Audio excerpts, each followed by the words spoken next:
La parole aux jeunes aujourd'hui est à Ziguinchor et nous avons comme invité Mamadi, un jeune qui a été victime des mines antipersonnelles un peu partout dans la région, dans la vaste région de Casamance.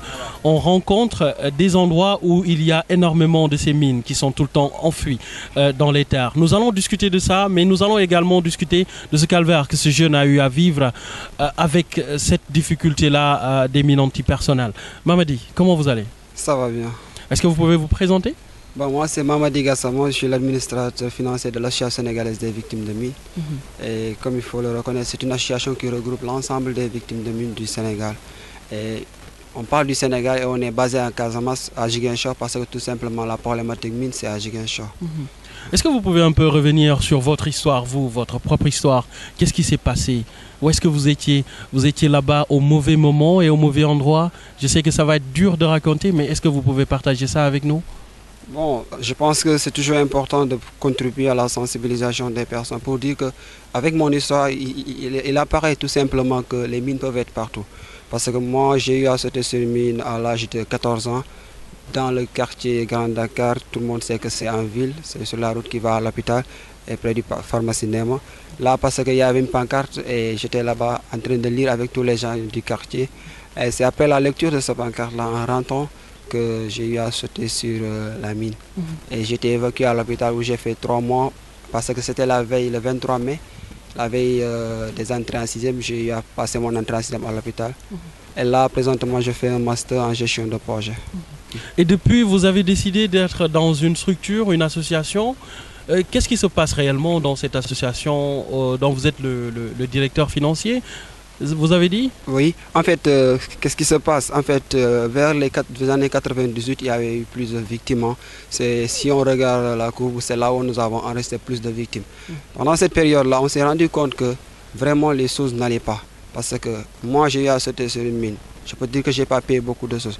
Mais après, de juin, juillet, comme ça, tous les gens qui ont eu à sauter sur une mine, les gens pensent automatiquement à les évacuer à l'hôpital. Une fois avoir évacué ces personnes-là, on se pose la question comment on les prend en charge par rapport à cela, parce qu'il y avait des problèmes. Donc il y avait ce problème par rapport à la prise en charge. Parce que les parents devaient gérer à 100% la prise en charge de cette victime. C'est là où, avec l'appui de Rado, d'Aliontine et tout cela, et ses amis, ses compatriotes qui sont au niveau de Ziguinchor, nous avons travaillé à créer l'association. Et l'association est née en 1999, mais reconnue le 8 août 2001 par le ministère de l'Intérieur. Et depuis, nous nous œuvrons pour améliorer les conditions de vie des populations, mais aussi des victimes de mines en particulier. Nous avons appris également parmi ces victimes de mines qu'il y a énormément de jeunes. Si on devait compter aujourd'hui, ils sont combien ces jeunes qui sont victimes de mines antipersonnelles? Bon, approximativement, je peux dire qu'ils tournent autour de 30 à 40% comme ça. Parce que tout simplement, certes, ce ne sont plus des jeunes, ils ont grandi. Parce que l'avènement, ça date de 98, maintenant il y a eu beaucoup d'années qui sont passées. Mais il faut reconnaître que c'est là où nous avons, nous on peut s'aventurer à faire une appréciation par rapport à la personne active. C'est-à-dire la personne qui sont censées travailler, l'âge de travail. C'est là où nous avons beaucoup de victimes. Parce que la plupart des gens qui ont eu à sauter sur des mines sont allés soit aller cultiver, aller cueillir, mais c'est des gens qui étaient en activité qui ont eu à sauter sur une mine. Qu'est-ce que vous rencontrez le plus souvent? Quels sont les problèmes que rencontrent les jeunes qui sont victimes de mines antipersonnelles? Bon, il faut reconnaître que la région de Ziguinchor, malgré que ce soit une région très pauvre, c'est une région où aussi les gens ne souffraient pas de la pauvreté parce qu'il suffisait tout simplement d'avoir un lopin de terre et de la valoriser et vraiment vous êtes à l'aise. Ou bien pendant la saison des cueillettes, aller cueillir au niveau de quelques jardins et vous êtes à l'aise. C'est des enfants qui prenaient en charge même leur scolarité. Mais tout cela après, avec la présence des mines, il y a une restriction parce que l'association aussi travaille sur la sensibilisation sur les dangers des mines. Je pense qu'on va y revenir. Mais par rapport à ces restrictions, il y a eu l'accroissement de la pauvreté. En particulier chez ces victimes, ça pose problème parce que tout simplement, c'était des gens qui avaient des enfants. C'était des gens qui avaient besoin de prendre en charge leur famille. Et c'est des gens qui se retrouvent aujourd'hui abandonnés. Ne serait-ce que cela, ça fait partie des conséquences vécues par ces victimes. Pour relancer leurs activités, beaucoup d'efforts ont été entrepris. Et ces efforts qui ont été entrepris, le plus souvent, moi j'ai l'habitude de le dire parce que aussi en tant que point focal de la campagne internationale sur l'action anti-mine, nous avons beaucoup travaillé par rapport à l'assistance aux victimes dans le monde. nous avons vu qu'au Sénégal, la particularité est que les gens investissent des millions pour l'assistance aux victimes, mais on se retrouve qu'ils ont investi de l'argent dans des activités qui ne se sont pas inscrites dans la durabilité. Donc des gens ont investi peut-être centaines de millions en un an et après on se retrouve dans les mêmes situations. Donc cela suppose que tant qu'on n'inscrit pas, la volonté politique n'accompagne pas l'assistance aux victimes et que la volonté, il n'y a pas beaucoup de stratégies accompagnant les projets pour que cela s'inscrive dans la durabilité, on se retrouvera dans la même situation à chaque fois. Et il y a un monsieur qui faisait allusion à ce qui s'est passé à Ziguinchor avec les victimes lors de cette tragédie qui a touché le Sénégal dans sa globalité ou les 14 régions du Sénégal. Le bateau Le Joola, on a indemnisé la presque totalité des personnes, mais on a du mal à indemniser ces 8000, si je ne me trompe sur le chiffre, des personnes qui sont victimes de mines antipersonnelles. Je pense que c'est une question qui mérite d'être revue.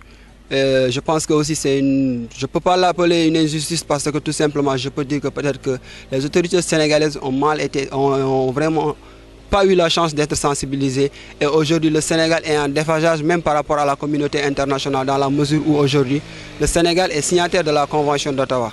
Et par rapport à cette Convention d'Ottawa, il y a des exigences. Et par rapport à cette convention d'Ottawa, il y a aujourd'hui 6 actions que le Sénégal devrait mener dans l'assistance aux victimes. Ne serait-ce que par rapport à ces 6 actions, il y a aujourd'hui ce que l'on appelle la réinsertion des victimes. Et si nous nous campons par rapport à ce point et qu'on dit qu'on a fait investir de l'argent par rapport à l'assistance aux victimes et qu'on se retrouve dans cette même situation, ça pose problème. Pensez l'indemnisation des victimes de ce qui est aujourd'hui, je pense, le sujet à l'actualité.